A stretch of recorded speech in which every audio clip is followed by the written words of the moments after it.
আউযুবিল্লাহি মিনাশ শাইতানির রাজিম বিসমিল্লাহির রহমানির রহিম।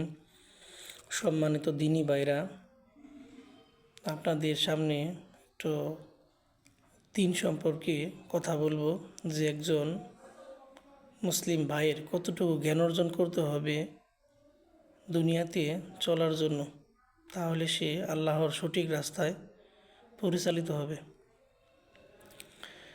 দিন সম্পর্কে অন্তত এতটুকু জ্ঞান অর্জন করতে হবে যতটুকু জ্ঞান অর্জন করলে সে ইসলাম ও জাহেলিয়াতের পার্থক্য বুঝতে পারে।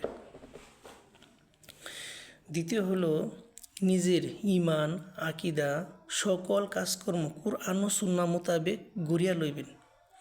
3 হলো আল্লাহর কিতাব রাসূল সাল্লাল্লাহু আলাইহি সাল্লামের সুন্নতের বিপরীতে সকল প্রকার প্রথা নিয়ম হইতে তিনি বিরত থাকবেন এবং নিকটস্থ আত্মীয় স্বজনকে তিনি দ্বীনের রাস্তায় আহ্বান করবেন। দ্বীনের প্রয়োজনে ছাড়া অন্য কোনো ফাসিকি লোকদের সাথে তিনি সম্পর্ক রাখবেন না। আল্লাহর দ্বীন কায়েমের উদ্দেশ্য হলো তার জীবনের উদ্দেশ্য, অন্যথায় তার জীবনের লক্ষ্য উদ্দেশ্য ব্যর্থ হবে। সুতরাং দ্বীনী ভাইরা, আমাদের এতটুকু জ্ঞান অর্জন করতেই হবে আল্লাহর রাস্তায়, আল্লাহর দ্বীন প্রতিষ্ঠার ক্ষেত্রে, আল্লাহর জমিনে টিকে থাকার জন্য।